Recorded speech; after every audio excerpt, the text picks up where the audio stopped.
السلام علیکم ورحمۃ اللہ تعالیٰ وبرکاتہ۔ بسم اللہ الرحمن الرحیم، لک الحمد یا اللہ، الصلاۃ والسلام علیک یا رسول اللہ صلی اللہ علیہ وسلم۔ معزز ناظرین، آج ہم بات کرتے ہیں عید کی نماز کا طریقہ، عید کی نماز کس طرح سے ادا کی جائے۔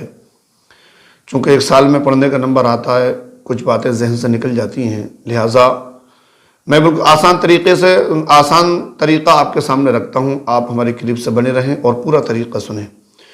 عید کی نماز 2 رکعت ہے اور 2 رکعت نماز واجب ہے، اور عید کی نماز پڑھنے کے لیے جب آپ مسجد یا عیدگاہ میں پہنچ جائیں، باوضو صف میں آ کر آپ بیٹھ جائیں، اور جب صفیں بند جائیں تو سب سے پہلا کام ہوتا ہے نیت کرنا۔ تو پہلے آپ یہ سمجھ لیں کہ نیت دل کے پکے ارادے کا نام ہے، اور دل کے پکے ارادے کا مطلب یہ ہوتا ہے کوئی آپ سے پوچھنے لگے اچانک کہ آپ کیا کر رہے ہیں، تو فوراً آپ کہہ دیں کہ عید الفطر کی نماز پڑھ رہے ہیں۔ اور زبان سے کہہ لینا یہ مستحب ہے، بہتر ہے۔ جو اسلامی بھائی زبان سے کہہ سکتے ہیں ان کو چاہیے کہ وہ زبان سے کہیں، اور زبان سے کہنے کا طریقہ یہ ہے عید کی نماز کا کہ نیت کی میں نے 2 رکعت نماز واجب عید الفطر کی 6 زائد تکبیروں کے ساتھ منہ میرا کعبہ شریف کو پیچھے سے امام کے اللہ اکبر کہہ کر آپ نیت باندھ لیں۔ آپ نے نیت باندھ لی، امام صاحب کے پیچھے ہیں آپ۔ اب یہاں پر ایک مسئلہ اور آپ یہاں سمجھتے چلیں کہ یہ نیت آپ زبان سے اگر امام صاحب کے تکبیریں کہنے سے پہلے کر سکتے ہیں تو آپ کر لیں۔ کہیں ایسا نہ ہو کہ آپ نیت کرنے میں لگے رہیں اور ادھر امام صاحب سبحانہ پڑھ کر تکبیریں شروع کر دیں اور آپ زبان سے نیت ہی کہتے رہیں۔ اگر آپ ہو سکتا ہے آپ کہہ سکتے ہیں کہ جلدی سے آپ زبان سے اس طرح سے کہہ سکتے ہیں تو کہہ لیں، اگر نہ کہا جائے تو فوراً آپ اللہ اکبر کہہ کر ہاتھ باندھ لیں، نیت باندھ لیں۔ آپ بھی سبحانہ پڑھیں، امام صاحب بھی سبحانہ پڑھیں گے، ثنا پڑھیں گے، اور ثنا کے بعد 3 تکبیریں ہوں گی۔ دیکھیے یہ 2 رکعت نماز جیسا ہم ہر ہفتے میں جمعے کی 2 رکعت نماز پڑھتی ہیں، سیم ایسے ہی عید کی 2 رکعت نماز ہے۔ تھوڑا ڈیفرنس ہے، وہ ڈیفرنس یہ ہے، فرق یہ ہے کہ اس میں تکبیریں نہیں ہوتی ہیں، اس میں 6 تکبیریں اس نماز سے زیادہ ہوتی ہیں۔ 3 تکبیریں پہلی رکعت میں اور 3 تکبیریں دوسری رکعت میں۔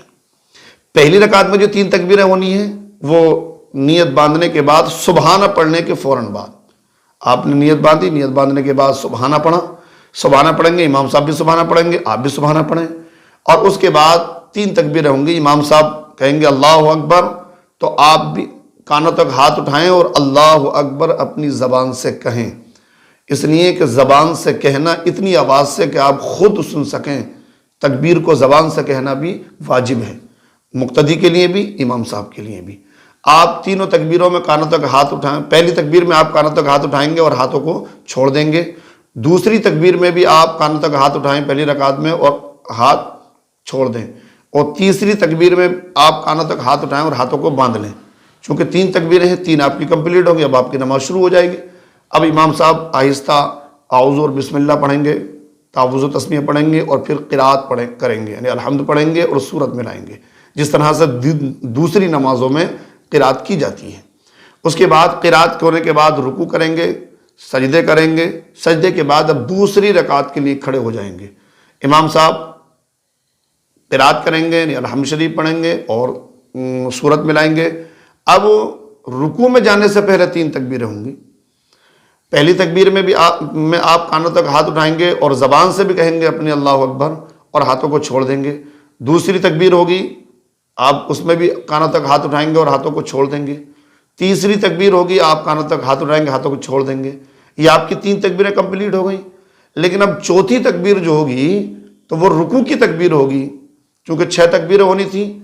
پہلی رکعت میں سبحانہ کے بعد 3 تکبیریں ہونی ہیں، اور دوسری رکعت میں قرات کے بعد رکوع میں جانے سے پہلے 3 تکبیریں ہونی ہیں۔ اب چوتھی تکبیر جو ہوگی تو چوتھی تکبیر جب امام صاحب بولیں گے تو آپ کو کانوں تک ہاتھ نہیں اٹھانا ہے، چونکہ یہ چوتھی تکبیر جو ہے یہ رکوع میں جانے والی تکبیر ہے۔